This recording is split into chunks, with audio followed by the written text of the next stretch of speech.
एमिति भी असमय आसे जहाँ मनीष केवे स्वप्न भावी न था। भयावह महामारी कोरोना आतंकित करदेला ए विश्ववासी माँ कोलू कौटी छुआ को छड़े नेलानी तो पुणी कहार मथार सिंदूर वार्धक्यर अपराह्न बुढ़ा बाप माँ एकमात्र सहारा पुओटी को भी छाड़ी निए कोरोना।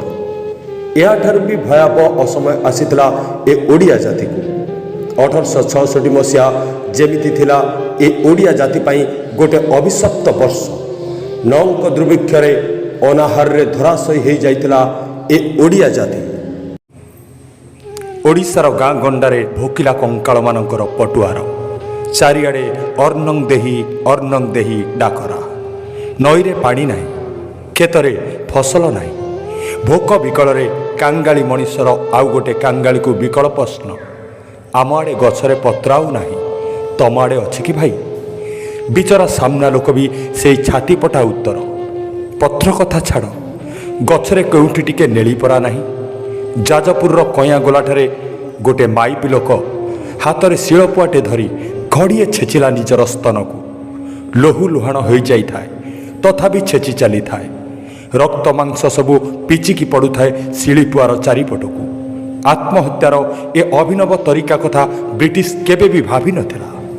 आउ शेषरे ब्रिटिश सरकार एहार जो कारण पाखरे पहुंची थिला ताहा छाती थरई देइथिला समस्तंकर।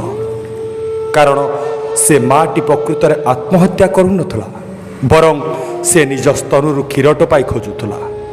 सुकु सुकु होउथबा 6 मासर पिलाटी को बंचेइबाकू काले सुखिला स्तन रे को कोणरे क्षीर टोपे रही जाइथिबो।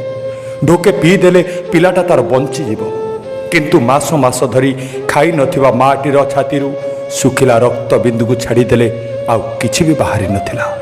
एणे ओडिशार परिस्थिति विपन्न होबाकू लागुथाए। शब बोही बोही लोकंक कांधरू चोपा छाड़ी जाउथला। पुणी शब बहुथुवा मनीषटी अध घंटे परे निजे शब पलटि जाउथला। एमिति भी होउथला जेतेबेले घरर पुओ घर लोकंक आहार पाई बाउंस बण को बाउंस पत्र पाई धाई जाउथला, सेतेबेले ता बापा पुओ को डाकी कहूथला, बोहू नातींक पाई बाउंस पत्र पाई जाउछु कि? ता आगुरु मते टिके घोषाड़ी घोषाड़ी मशाणी जाए नहीं जा, सेई बाटे फिंगी देई जिबु। तू तो घरे नथिबु, मु मरीगले मते मशाणी जाए नब किए? हाँ, आटु उपरे लुचेईकी रखिछि किछि जईंता पत्र, सानो नाती की देईदेबु। धर धर मो बाँ पट गोड़टाକୁ धर। हे महाप्रभु, कि असमय देई गल ए जाति की। समस मृत्यु सहित गोटे कंबल घोड़े होई शोई जावाकू प्रस्तुत हो जाइथिला ए ओडिया जाति। पुराना जगन्नाथ सड़कर दुई पाखरे माळ माळ शबर रोषणी। भोकिला मनीष आउ कुढ़ कुढ़ शब, सड़ा गंधरे सते अबा नर्कय भूमि। धूली धूसरित अशिक्षा अंधार आद्रय भूमि। केवल चारिआडे मृत्युर तांडव ही देखुला। ठीक एतिक बेले मरी मरी जीवन जीउथुवा किछि लोक भाबिले, मरीगले तो आम पुओ नाती आउ आम सांग साथी, काली सकाळे आमे भी मरिबा। हेले मरिबा तो निश्चित, ताहले आउ एठी काहींकी?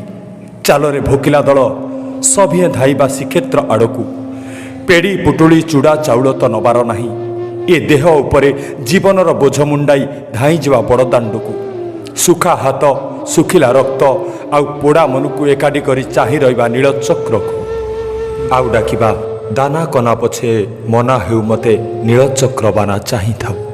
एई कथा व्यापीगला गाँ गंडारे। सबु गाँर कांगाल दल ओल्हेई पड़िले पुरुणा जगन्नाथ सड़क को। मरिबा आगुरु आस थरे देखि नबा आम 7 गंठी संपत्ति को। पेटरे पेटे भोक धरी चाही रहिबा ता पतित पावन बाना को। होशियार, केही भी चाहिबनी ता पेजनला को। हाथ पति मागिबनी ता अभड़ा मुठाए।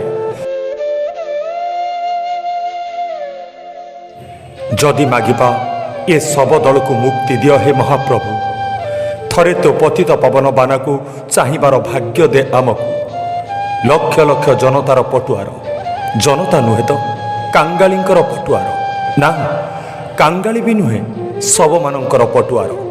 मेदिनपुररू चंदनपुर जाए बाटरे कौठी माँ हाथ छुआ मरीगलाणी तो स्त्री कूल स्वामी, तथापि अपराहत ए यात्रा। तत्कालीन पुरीर प्रशासक बाल्टियस साहेब चिंतित। ଜନ୍ଦା ପିମ୍ପୁଡ଼ିଙ୍କ ପରି ଭିଡ଼ ଲାଗିଲାଣି ବଡ଼ଦାଣ୍ଡରେ। କାହିଁକି ଆସିଛନ୍ତି ଏମାନେ? କ'ଣ ପାଇଁ? ଆରେ ତମେମାନେ କ'ଣ ଖାଇବାକୁ ଆସିଛ?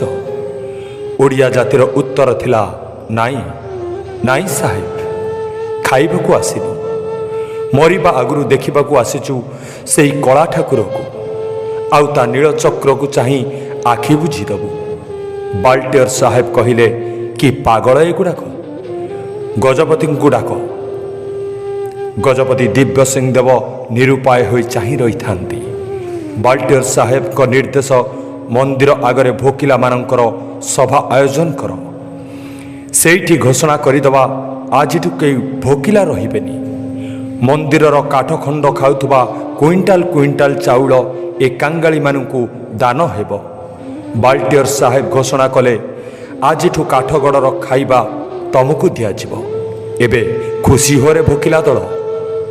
ଏତିକି କହିବା ପରେ ସଭା ନୀରବ, ଗଜପତି ନୀରବ, ଆଉ କାଙ୍ଗାଳି ଦଳ ବି ନୀରବ। ଠିକ୍ ସେତିକି ବେଳେ ବୀର ଦର୍ପରେ ପଛପଟୁ ଠିଆ ହେଲା ଗୋଟେ ବୁଢ଼ୀ ଲୋକ, ଆଉ କହିଲେ, ଭାତ ନ ପାଇ ମୋ ବଡ଼ ପୁଅ ପଛେ ମରୁ, ମୁଁ ଆଣ୍ଠୁକୁଡ଼ି ହେବି। ମୋ ଘଇତା ପଛେ ମରୁ, ମୁଁ ଏଉଠୁ ରାଣ୍ଡ ହେଇ ଗାଁକୁ ଲେଉଟିବି। ମୋ ନାତୁଣୀ ପଛେ ମରିଯାଉ, ହେଲେ ମୋ କାଳିଆକୁ ଉପବାସ ରଖିବା କଥା ଜମା କୁହନି। ଆଉ ଶୁଣ, ତାକୁ ଯଦି କେହି ଉପବାସ ରଖିବା କଥା କହିବ, ତା ଛାତିରୁ କଳା କଲିଜା ଛିଣ୍ଡେଇ ଆଣିବି, ତା ତଣ୍ଟିରେ ଦାନ୍ତ ବସେଇଦେବି ମୁଁ। ସେଇ ବୁଢ଼ୀ ସହିତ ସ୍ୱର ମେଳାଇ ଲକ୍ଷ ଲକ୍ଷ କାଙ୍ଗାଳି ମଣିଷ କହିଲେ, ଯାଅ ତମେ, ଆମେ ବଞ୍ଚିବା ମରିବା ଦାୟିତ୍ୱ ତାର। ଜନ୍ମ ଦେଇଛି ସିଏ, ମରିବାକୁ ଶ୍ରୀକ୍ଷେତ୍ରର ଭୂମି ଦେଇଛି। ଆମେ ମଲେ ଆମର ଦୁଃଖ ନାହିଁ। ଆମ କାଳିଆ ଧନ ବସି ରହିଥାଉ ରତ୍ନ ସିଂହାସନ ଉପରେ, ଖାଉଥାଉ ନୀତି ସେ 60 ପଉଟି। ଧନରେ ପୁଅ ମଲା, ପୁତୁରା ମଲାଣି, ବୁଢ଼ାଟା ସୁକୁ ସୁକୁ ହଉଛି। ଆଲୋ, ଛୁଆକୁ ଝୁରି ଝୁରି ସେପଟେ ପରିଡ଼ା ଘର ବୋହୂଟା ମଲାଣି ନା କ'ଣ? କିଏ ଅଛଲୋ? ଐହରାଣୀ ସିଏ, ତା ପାଇଁ ଟିକେ ହୁଳୁହୁଳି ଦିଅ।